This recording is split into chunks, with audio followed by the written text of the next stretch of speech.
Baik, Saudara Victor, alhamdulillah, alhamdulillah. Semoga kita semua diberikan kesehatan dan kekuatan seraya beristiqomah dalam mengaji di Fajar Syariah Victor. Kali ini dulur, seperti biasanya di hari Selasa kita akan mengaji kepada guru kita, yakni adalah Bapak Kiai Haji Muhammad Imam Hambali. Namun beliau sekarang posisinya berada di Mekah Al-Mukarramah. Tetapi kali ini beliau akan dibadali langsung oleh Kiai Haji Muhammad Ikhwan MSI MPDI. Dulur Al Victor, Anda juga nanti bisa bergabung bersama kami di 081234939390 dan Anda bisa mengikuti kajian pada pagi hari ini melalui live streaming Instagram Radio Al Victor dan live streaming melalui aplikasi yang tersedia di Play Store Radio Al Victor. Baik dulur Al Victor, mari kita mulai. Beliau sudah hadir di studio. Assalamualaikum warahmatullahi wabarakatuh, Kiai. Waalaikumsalam warahmatullahi wabarakatuh. Alhamdulillah sehat walafiat. Alhamdulillah sehat. Sehat selalu. Sehat dan bahagia nih. Masya Allah. Sehat dan bahagia. Dapat dereng sakit. Dereng sakit. Nggih. Pun Tes. Sampun. Dereng. Nggih.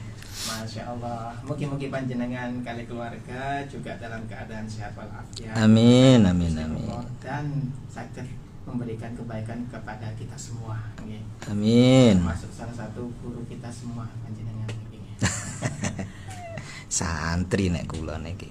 Santri mboten guru mboten. Bosen. Masya Allah. Enak tato santri, salah-salah didik mboten napa-napa. Mboten napa-napa. Nggih, nek kiai gak oleh salah. Oh, Mbak ya kali. Makfu ya. Bagaimana Yai untuk kabar di Pondok Pesantren Al Jihad hari ini? Alhamdulillah ini kan sudah mulai masuk kuliah. Jadi aktivitas sudah mulai normal dan santri ya sangat banyak yang ada di pondok. Oh, sudah mulai berdatangan? Iya, sudah balik hampir semua lagi setelah pandemi 2 tahun itu kan tidak diwajibkan untuk ke pondok. Tapi setelah pandemi dan kuliah sudah mulai dilaksanakan secara offline, maka santri harus semua kembali ke pondok. Makanya nggih pondok rame, lanang wedok rame. Kate sedaya si Joko, si perawan. Makanya barangkali ada yang mau cari jodoh, cari mantu. Saged menghubungi Romo Yai Imam Hambali. Dan setiap Sabtu habis ngaji tafsir yang diasuh oleh Abah Yai Imam Hambali itu kan selalu ada makan.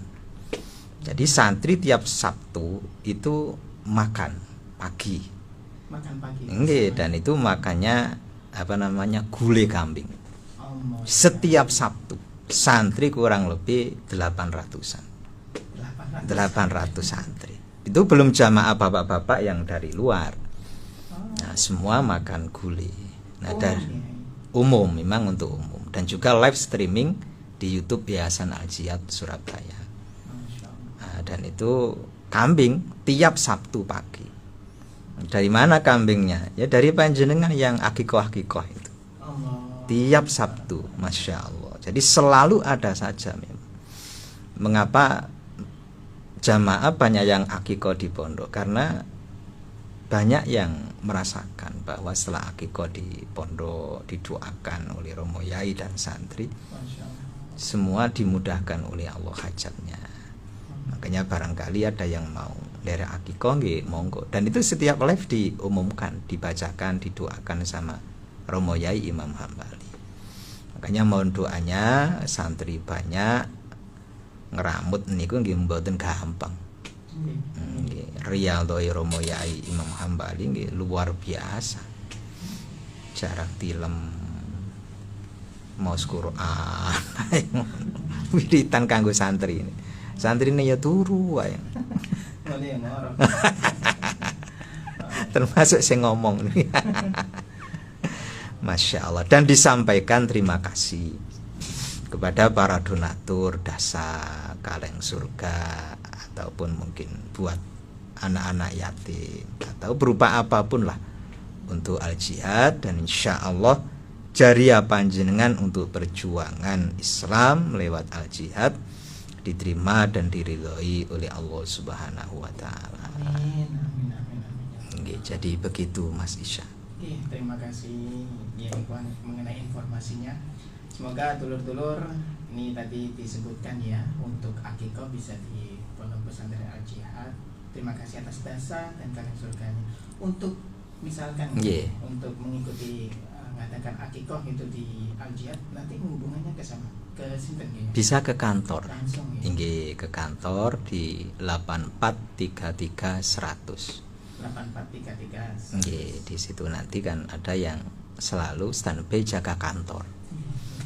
Nanti diterima sama teman-teman yang ada di kantor. Masya Allah. Baik ya, kita mulai tema topik hari ini. Apa melanjutkan yang sebelumnya?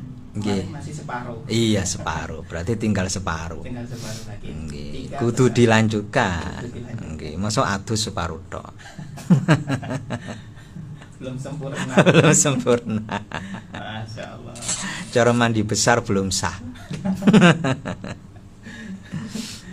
Monggo ya. A'udzubillahi minasyaitonirrajim. Bismillahirrahmanirrahim. Alhamdulillahirabbil alamin. Allahumma shalli wa sallim wa barik ala sayyidina Muhammadin wa ala alihi wa sahbihi ajma'in. Amma ba'du. Mas Ishak, Gus Hilmi yang sangat kami muliakan, dulur-dulur semua, jamaah pengajian Panguripan. Panguripan. Sanguni turu sampai. Panguripan yang dirahmati oleh Allah. Pertama, saya menyampaikan mohon maaf hari ini Romo Yai Imam Hambali tidak bisa menemani kita untuk ngaji bersama karena beliau tindak umroh tanggal 8 kemarin itu. Dan insya Allah Rabu tanggal 16 September. Makanya mudah-mudahan beliau selalu diparingi sehat dan seluruh jamaahnya, dan kita insya Allah selalu didoakan oleh beliau dari tanah suci Makkah dan Madinah. Makanya hari ini Banser Penggen iki kita melanjutkan 6 pesan dari sahabat Ali bin Abi Thalib karramallahu wajhah yang ada di dalam kitab Nahjul Balaghah. Dulu yang pertama kata beliau, biarkan rahasiamu hanya diketahui oleh dua pihak, yakni dirimu dan Tuhanmu. Yang kedua, berupaya keraslah di dunia ini untuk menggapai ridho dua orang, yakni ibu dan bapakmu. Yang ketiga, minta tolonglah kepada Allah saat musibah berat menimpamu dengan dua hal, yakni sabar dan sholat. Nah, itu yang ketiga. Sekarang yang keempat. Kata beliau Sayyiduna Ali karramallahu wajhah, wala takhaf min itsnain li'annahuma biyadillah. Jangan kamu pernah takut dengan dua hal, karena dua hal itu ada dalam genggaman Allah. Apa dua hal itu? Kata Sayyiduna Ali karramallahu wajhah, ar-rizku wal mautu.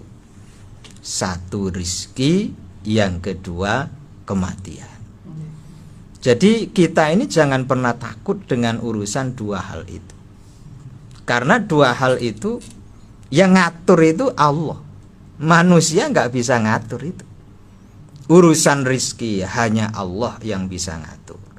Urusan mati nggih hanya Allah yang paling tahu. Makanya tidak boleh kita ini khawatir tentang rizki kita. Khawatir kurang, khawatir macem-macem. Justru kadang-kadang nek khawatir diseret no pisan karo malaikat. Karena nggak yakin dengan apa namanya bikismatillah, bagian dari Allah. Makanya harus betul-betul yakin. Dan nuwun sewu, rizki itu ya semata-mata dari Allah, bukan karena apa-apa. Bukan karena apa-apa. Seandainya rizki itu datang apa namanya dari kerja keras, maka harusnya yang paling kaya di dunia ini orang kuli bangunan itu. Nyambut gawe mulai jam 7 sampai kadang lembur. Ngapunten rezekine nggih samonten niku. Jadi bukan karena kerja keras orang. Seandainya rezeki itu karena banyaknya waktu yang dipakai untuk bekerja, ya mungkin warkop yang buka 24 jam itu bisa ngalahi rezekinya KFC McDonald. Gitu. Karena 24 jam buka warung kopi. 24 jam. Tapi rezekinya nggak pernah ngalahkan apa namanya? Yang perusahaan besar-besar. Enggak, perusahaan besar-besar. Masya Allah. Seandainya rezeki itu didapat karena kepinteran, ya mungkin yang kudune paling sugih nang dunya iki ya dosen-dosen itu. Masya Allah. Para cendekiawan, orang yang berilmu. Dosen kan pinter-pinter itu.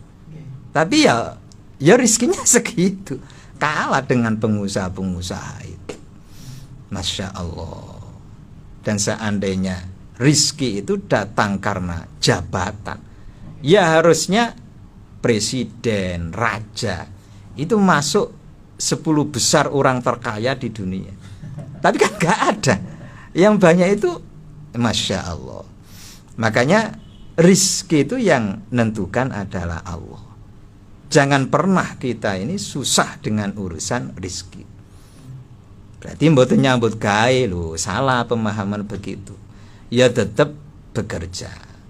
Tapi yang menentukan jumlah rizki yang Allah kasih itu hanya Allah. Kita ini tidak bisa menentukan. Ya Allah, bakul pentol misalnya dihitung lagi, pentolnya sekian nanti dapat uang 200.000 misalnya, belum tentu terus laku kabeh. Ya bisa jadi laku semua, bisa jadi separuh tok. Tidak bisa kita hitung-hitungkan tentang rezeki. Dan makanya nggak boleh kita ini takut, gelisah dengan urusan rezeki itu tidak boleh. Karena itu betul-betul rahasianya Allah. Dan memang urusan rezeki itu kan apa namanya? Kita ini tidak bisa melogikakan tur gak iso maidu. Maksudnya gak iso maidu itu begini. Misalnya lho nggih, ana wong penggaweane tambal ban. Apakah ketika berdoa ya Allah panjenengan paringi rezeki kula kathah, kemudian apa itu berarti mendoakan wong-wong sing peda motoran bane mledos? Lho kan boten. Tapi secara kasar ya sebenarnya ndongakno wong bane bocor pancene. Nggih to Mas Isa? Nggih. Misale depan karo sing peda motoran lho nggih. Nggih. Masya Allah. Terus pengacara melok ndonga, ya Allah anak kula butuh duit gawe sekolah, bojo kula butuh duit gawe blonjo. Terus ndonga nang Allah. Apakah kemudian ia berdoa mendoakan orang punya kasus? Cara kasar iya. Makanya Masya Allah, semua sudah diatur sama Allah. Jadi nggak bisa dilogikakan. Kalau kita logikakan ya sesat ngoten niku wau. Ana wong tukang ban, njaluk duit, njaluk rezeki, jarene ndongakno wong bane peda bocor. Alhamdulillah bocor. Kan begitu. Enter pengacara ndonga njaluk rezeki nang Allah, jarene ndongakno wong oleh kena kasus. Oke. Lah dokter iku sing rada gak enak ya. Ndonga njaluk rezeki lancar, apa berarti ndongakno wong lara? Mboten. Makanya semua rahasia Allah itu. Ya Allah, makanya jangan pernah kita ini gelisah dengan urusan rezeki kita. Kata orang-orang dulu itu pokok obah bakale mama. Pokok gelem obah ya mesti mangan. Nek turu tok malas, nah itu penyakit itu. Masya Allah, jangan pernah takut dengan urusan rizki dan juga kematian. Dan juga kematian. Mati itu yang tahu hanya Allah. Yang mentakdirkan hanya Allah. Dan kita semua ini ya pasti antri mati itu. Makanya kata Imam Al-Ghazali, yang paling dekat dalam kehidupan kita ini sebenarnya adalah kematian. Yang paling dekat dengan kita. Mengapa? Karena kematian itu satu hal yang pasti. Dan satu hal yang pasti itu koyoke adoh, tapi sebenarnya sangat dekat itu. Dinteni gak dinteni mesti teko. Pasti kematian akan datang ke saya, ke Mas Ishak. Saya nggak tahu Mas Ishak dulu atau saya Keri ya gak aruh. Atau saya Keri Mas Ishak dulu ya gak ngerti. Jadi sama-sama nggak tahunya. Masya Allah. Makanya kalau sudah begitu, ya kita ini pasrah sama Allah. Bahwa yang menggenggam nyawa kita ini hanya Allah. Makanya orang wedi mati itu salah itu sebenarnya. Salah ini. Nggih salah.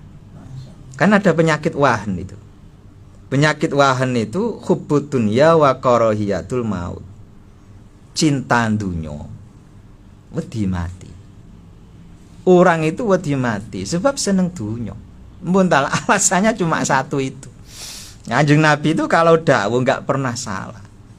Orang wedi mati sebab cinta dunia. Dan orang itu ngapunten. Ketika ditanya kapan siap mati, selamanya nggak akan pernah jawab siap. Misal lagi, hari ini kita ditanya, wis siap mati dereng. Kula tak ibadah sih, tak akeh sedekah, tak budal haji umroh dhisik. Engko ditakoki tahun ngarep, nggih gurung siap. Mboten siap.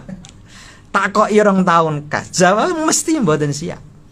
Makanya Allah itu gak kondo-kondo njupuk wong niku gak kondo-kondo. Nggih. Ya Allah, misale kok kondo. Nggih, wong rebutan ibadah, orang rebutan berbuat baik. Makanya dikatakan dalam surat Al-Mulk ayat pertama itu, Allah menjadikan kehidupan dan kematian itu sebagai ujian. Kan begitu. Urip niki ujian, mati nggih ujian. Makanya ndak perlu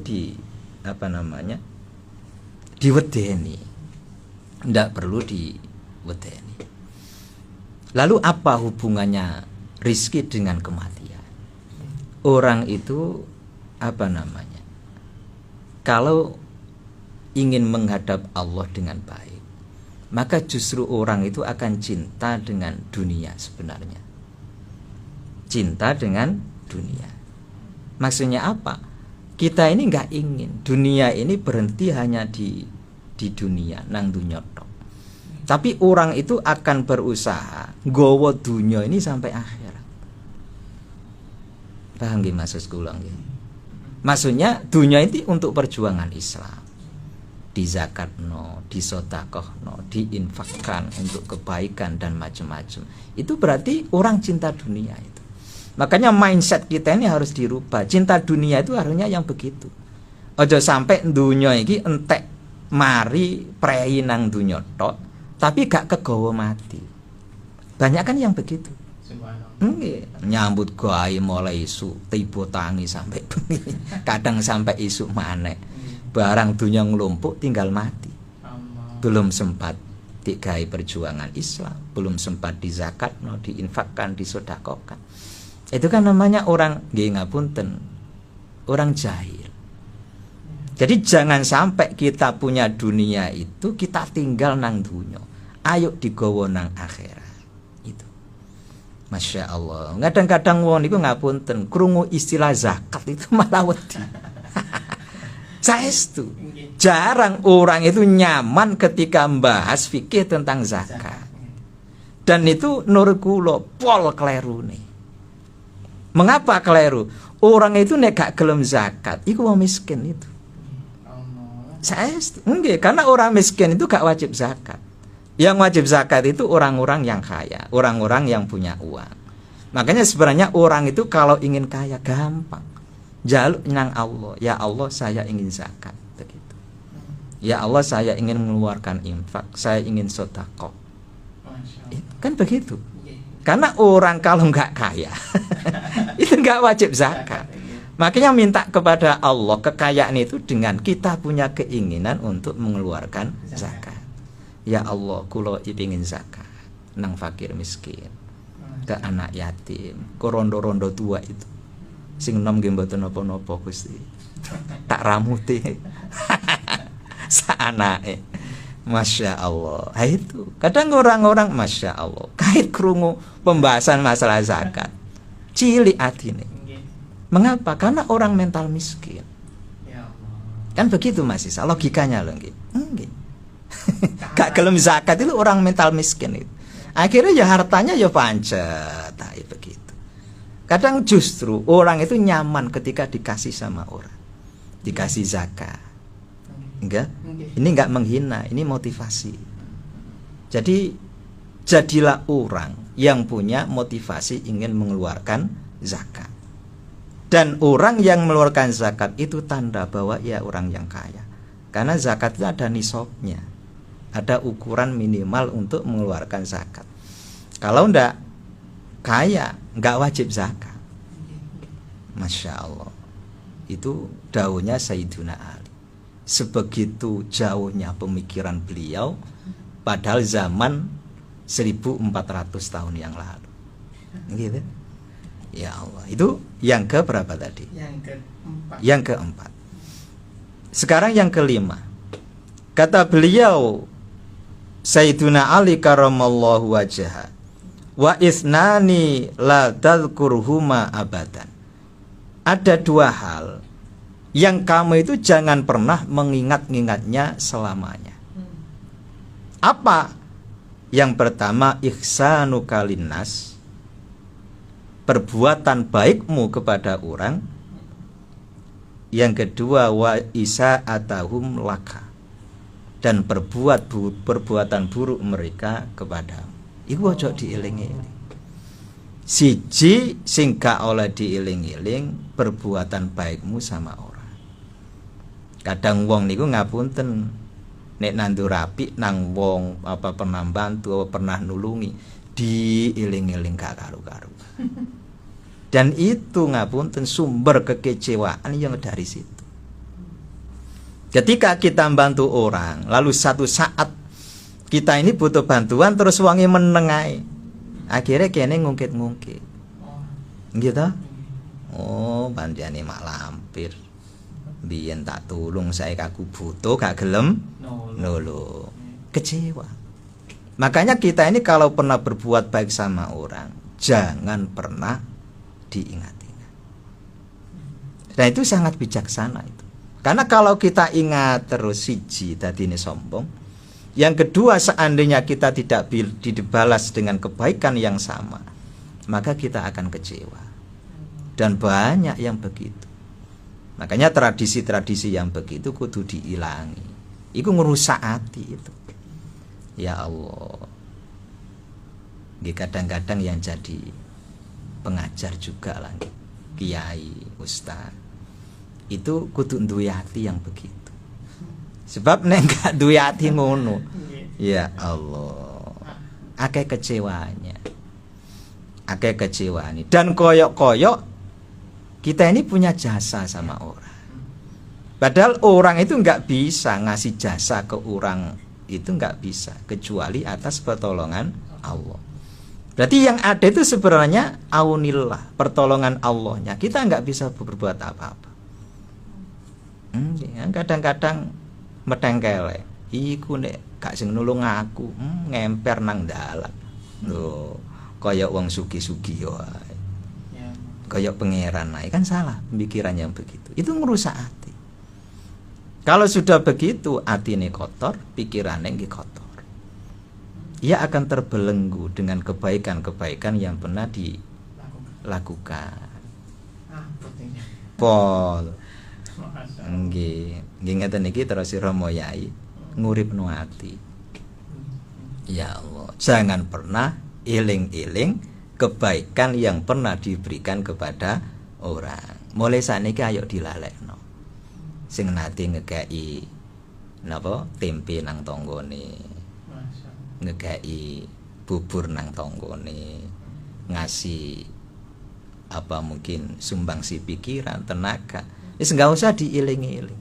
Iku ngerusak hati, ngerusak pikiran. Engkau lo khawatir kalau suatu saat kita butuh terus nggak dibalas, kecewa. Kekecewaan itu nek wis nemen ndadekno ati cilik cepet mati. Bae sih kulo ya karo. Wong mati takdir pangeran. Ya Allah, itu satu. Yang kedua, sing ojo dieling-eling itu wa isa atahum laka. Dan keburukan yang diperbuat orang lain kepadamu itu ya ojo dieling-eling. Kita itu justru kadang sebaliknya toh. Nggih. Ya Allah, aja dieling-eling. Nggih abot pancene. Apalagi kita merasa berjasa, malah nemen nglalekno niku lho abot. Pernah bantu orang. Kemudian orang yang kita bantu justru balese gak apik. Nah, itu malah tadi dendam betul itu. Ya Allah, makanya nggih ati itu kudu diresiki. Pernah ada orang itu tanya kepada Imam Al-Ghazali, "Wahai Imam, saya ini sudah berzikir, tapi mengapa setan itu masih bersemayam di hati saya?" Tanyanya begitu. Berkualitas toh tanyanya nggih. Orang-orang dulu itu begitu. Santri-santri dulu juga begitu. Saiki ada degradasi kepentingan. Santri gak takok masalah ngono, takok masalah chip. Ya apa rek chip rek? Seneng ngegame. Wahai Imam, apa tadi? Mengapa saya ini sudah berzikir, tapi hati saya ini masih dileboni setan? Bukankah orang yang berzikir itu setan akan lari? Kata Imam Al-Ghazali, betul. Setan itu gak wani nek ana wong zikir. Tapi ibarate setan itu kaya asu. Kaya asu. Iki setan ya gak patek seneng aku ngomong asu ngene. Kaya asu. Asu iku nek kok gurak nyingkre. Tapi selama awakmu iku nyimpen panganane asu, asu mesti balik maneh. Gitu? Kayak mana nek asune luwe. Wah, iku masih dibentak, ya tetap moro. Mboten wedi. Setan juga begitu. Setan itu ketika ada orang zikir, ia akan lari. Tapi kalau kita menyimpan makanan-makanan setan, setan mesti balik. Bahkan justru gak wedi walaupun orang sedang berzikir. Terus apa makanan setan? Banyak. Rasa dendam, kebencian, kesombongan, seneng ngrasani wong. Gitu? Iku makanane setan. Angkane kula njenengan kudu sadar, selama ati iki gawe sok resik sangka dendam, sangka benci, sangka iri hati. Ya setan niku walaupun kula njenengan zikir wiritan bawanter bahasane. Ping pirangane 100.000, tetep setan niku nang kono.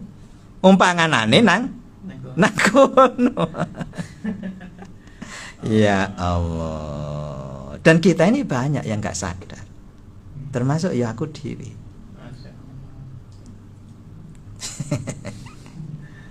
Jane nggih wedi nek ngaji. Mulut awak dhewe. Lah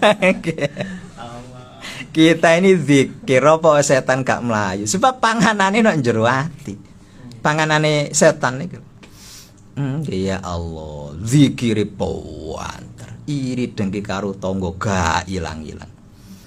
Setane malah melok wiritan. Ayo terus no, tak ewangi. Allah.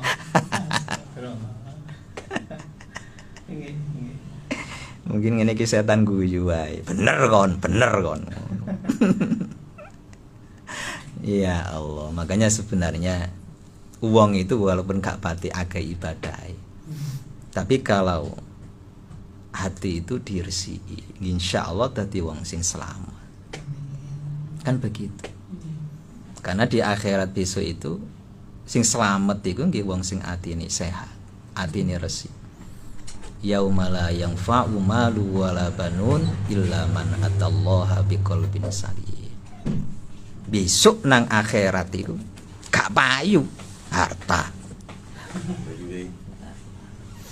Dunya nggih gak payu. Wonten suap-suap nyuwun. Mboten malaikat garep donat to. Mboten arep donat. Kayak ATM lho, Gar. Nggih. Jadi gak ono manfaat. Illa man atallaha biqalbin salim. Sing selamat itu wong sing atine resik. Nangane kadang ya isin kakean wiritan, atine tibake kotor. Iki nek apa sing ngaji, mboten kotor, bosok. Beliau itu kalau dawuh, wis apa onone. Kayak tok ya apik, tapi atine bosok. Cuma kula kan rada isin. Santri. Masya Allah. Dan ternyata banyak dari kita ini yang hati kita masih menyimpan makanan-makanannya setan. Yang ini walaupun sholat, ngatamno Quran, budal kaji umroh, wiritan hawan bengi, masih kelebon setan. Karena makanan itu naik jero hati. Ya Allah, itu makanan setan yang begitu. Dudu ote-ote, bukan pecel. Kalau makanan setan itu pecel gampang. Ketika di dalam hati kan setan dibuangi pecel nang jaba pun melayu. Selesai. Tapi ternyata makanannya nggih kotornya hati itu. Itu. Makanya wa isa atahum lak. Itu kudu dibuang. Jangan pernah diingat-ingat. Kalau pernah berbuat kebaikan, jangan diingat. Kalau pernah dialai sama orang, jangan diingat-ingat. Itu pesannya beliau Sayyiduna Ali karramallahu wajhah. Dan yang begitu nggih rada abot pancene. Karena kita ini seringkali butuh pengakuan orang, kan begitu. Nek dilem ngono ya Allah, kerai langsung mekrok.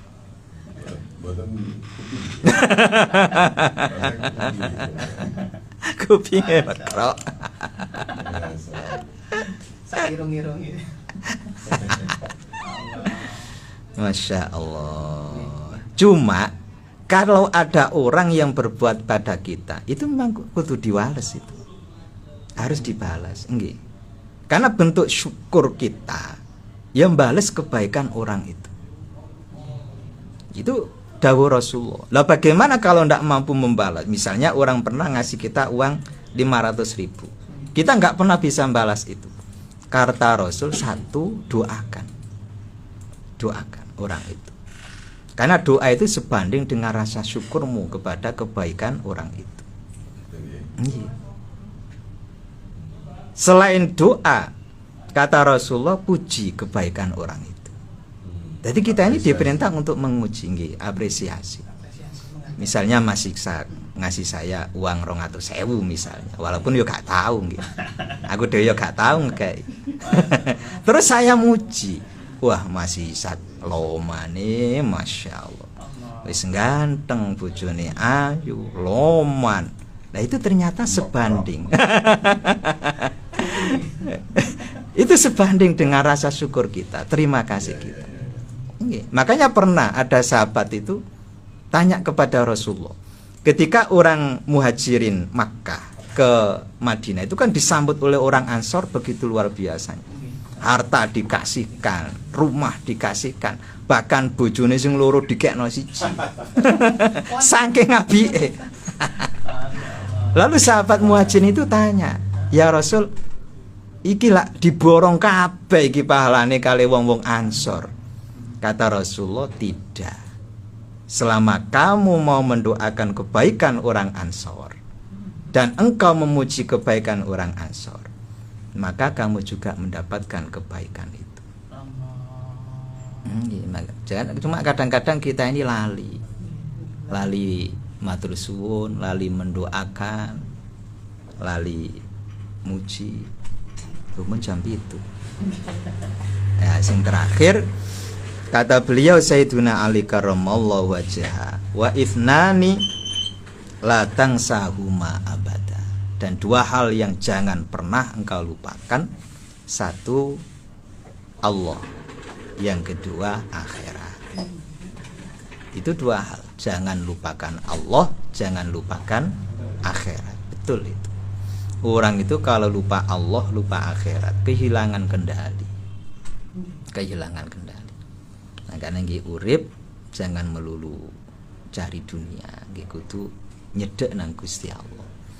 Apalagi di zaman-zaman akhir seperti ini, kita butuh bimbingan. Kita butuh nggih orang yang mau membimbing hati kita di jalan Allah. Masya Allah. Jadi harus ingat Allah, harus ingat akhirat. Begitu. Ya. Baik. Ya, Sudah 6 ya? Dalam? Sudah 6 ya? Sampun. Tiganya sudah. Tiganya sampun kemarin. Part kedua ini. Nggih. Baik, Dulur Al-Fiktor, Mas Dani, kita lanjutkan lagi ya. Ya. Namun setelah jeda berikut ini, Dulur Al-Fiktor, kuota umroh masih dibuka, masih terbuka untuk Anda. Silakan langsung datang ke Radio El Victor, Jalan Raya Jemur Sari 21 Surabaya. Untuk mendaftarkan diri Anda dan keluarga Anda umroh bersama El Victor yang akan didampingi oleh Gus Sadelah Salafiladi ya. Ya. Tanggal 30 November Ya, berangkatnya insya Allah. bersama beliau ya. Nah, informasinya Berikut ini. baik. Baik, kita Ilmunya luar biasa hari ini. Ya sama dengan namanya acara. Ngajinya sanggup panguripan, jadi ilmunya panguripan semua. semuanya Ya, luar bekal biasa. yang luar biasa. Ada yang sudah tanya? Sudah banyak yang WA ini. Kita mulai dia bertanya. Monggo, yang ingin masuk 081 234 93 93 90. Ya, sudah masuk. Ya. Assalamualaikum.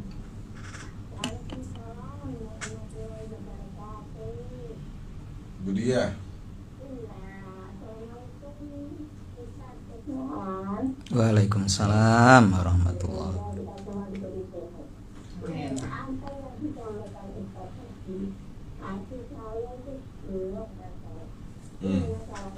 Itu bisa menentukan diri saya. Tapi nggak saya sebutkan orang yang ini. Bukan saya itu menunjukkan kebaikan saya. Saya itu sudah memberi kebaikan, sudah menolong, saya sudah ya. Tapi yang saya tolong itu sampai sekarang itu sama Adi. Saya itu sampai diterima. Kalau saya sebutkan namanya, yang penting saya itu sembah kepada Allah, Allah yang tahu. Karena saya itu saya harus mendoakan kebaikan, gitu. Tapi yang kebaikan ini kan nggak boleh kita kalau memberi kebaikan ditunjukkan, kalau dipuji orang kita nggak boleh kan gitu. Ternyata tadi yang disampaikan itu saya belum rasa lancar. Maksudnya belum itu tidak mangkel lagi, Bu. Iya, artinya itu ya Allah itu mudah-mudahan yang banyak kali nanti saya sudah udah menggunakan itu saya itu sampai menghidup diri secara nanam apa saya lalaikan gitu ya bukan saya itu aja Ada film Mbak, Oke. mudah-mudahan doakan saya terus apa yang saya orang yang menyakiti saya ini dan bisa oleh Allah artinya jadi orang baik itu aja. Amin. Amin. Assalamualaikum warahmatullahi wabarakatuh. Waalaikumsalam warahmatullahi wabarakatuh. Nggih saya wis lali kok. Gimana harusnya begitu? Karena kita berbuat baik itu sungguhnya bukan kita yang mampu berbuat baik itu, tapi Allah yang memang mentakdirkan kita dan memuatkan kita untuk berbuat baik.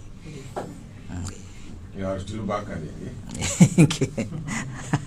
Dilupakan menjadi sarang penyakit ya. Ya termasuk ngasih ke bojo. Ngoten ya. Nggih. Ngasih belanja itu kudu dilalekno niku. Kalau enggak kita akan menuntut ke istri itu untuk selalu melayani yang terbaik. Kadang-kadang kan enggak begitu kenyataannya. Nggih. Ya kadang-kadang baru kasih blonjo itu melayani temenan. Engko tengah bulan pun rada males. Ya, Makanya nggih harus dilupakan juga. Ngasih berapapun dilupakan. Makanya setiap kebaikan harus dilupakan lagi biar nggak kecewa begitu. Sama istri ke suami juga begitu. Ngasih apapun ya harus dilupakan. Jangan pernah diingat-ingat. Ya seperti pesannya sahabat Ali tadi. Ya, Budia, kita Budia. juga sebagai suami wis plong ae. Nggih, sampun plong. Bagus. Bagus ini ya. Nggih. lanjut lagi satu pertanyaan. Ada waktu ya? Ada waktu. Kita coba. Pak Yai, gimana agar hati ini tidak sedih jika teringat orang tua yang sudah meninggal? Dalam hati masih ingin bertemu lagi, memegangnya, merawatnya, tapi sekarang sudah tidak bisa. Noto hati ini gimana Yai? Beliau ini baru saja wafat di bulan Juni. Saya Agustus tahun ini juga semuanya. Terima kasih. Kalau Rasulullah itu justru berdoa begini, Allahumma ja'alil hayata ziyadatan lana fi kulli khair waj'alil mauta rahatan lana min kulli syarr. Ya Allah, jadikan kehidupan ini kesempatan untuk memperbanyak amal baik, dan jadikan kematian itu sebagai terminal terakhir untuk melakukan perbuatan yang tidak baik. Artinya orang hidup kita syukur, orang mati pun itu ada kebaikannya. Artinya ia sudah tercegah dari perbuatan-perbuatan maksiat yang mungkin ada potensi dilakukan ketika ia masih hidup. Makanya tetap diikhlaskan. Hidup itu yang terbaik, mati pun itu yang terbaik. Dan ketika ada orang mati, yaitu sudah takdir yang terbaik dari Allah. Makanya jadi anak, ya sudah, kita ikhlaskan. Alhamdulillah sudah selesai perjuangan orang tua di dunia ini. Kebaikannya semoga segera terbalas, dan jika ada kesalahan dan dosa semoga segera diampunkan. Sebenarnya roh kita itu sangat kangen sama Allah. Tapi diri kita ini enggak batik kangen. Karena roh kita ini ketika di alam roh itu sama Allah, bisa bercengkrama dengan Allah, bahkan dijanji oleh Allah. Makanya ketika bayi yang nangis itu ada ulama yang mengatakan, mengapa kok nangis?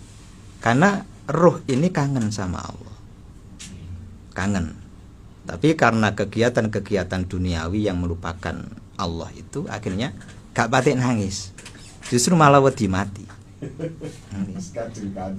Padahal roh kita itu kangen sama Allah, kangen sama Allah. Yang gak batik kangen fisik kita ini, si pingin mangan pecel, si pingin mangan pecel lele, godho roti, ngombe teh, ngopi, main game, kan begitu. Chip. Itu semua keinginan potensi dari fisik kita. Tapi kalau roh pingin balik nang Allah, karena dengan ia kembali kepada Allah, entek sumpek kembunan. Cuma karena ada perbuatan yang gak benar di dunia, ya tentu dibersihkan dulu nanti oleh Allah di akhirat. Makanya harus ikhlas. Dan memang dunia ini begini. Orang datang, ada orang yang pergi. Nanti panjenengan juga yang pergi itu. Nggih, silih berganti. Masya Allah. Nggih, intinya antri mati tok kita ini. Antri mati. Nggih, sampun jam 8. Dan ternyata ya Imam tidak bisa dihubungi. Nggih. Sudah dihubungi tapi kok belum bisa bergabung. Mungkin karena beliau sibuk. Ya, mudah-mudahan beliau selalu sehat lagi. Amin. Ya Allah, karena fisiknya juga usia lagi. Kalau dulu mungkin masih muda, fisiknya kuat. Sekarang kan sudah dia tambah usia. Tapi beliau tuh sangat kuat. Tawaf 40 kali itu wah, gak pate ngos-ngosan. Sing diajak itu ngoncrong gak karu-karuan.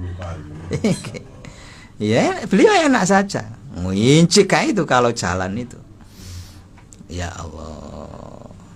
Memang beda mungkin nggih. Sini nih kakek mangan. Di situ wis kakek wiritan. Alhamdulillah nggih, sampun mungkin. Nggih. Begitu dulur semua, pangapunten Gus Ilmi, Mas Ishak dan semuanya.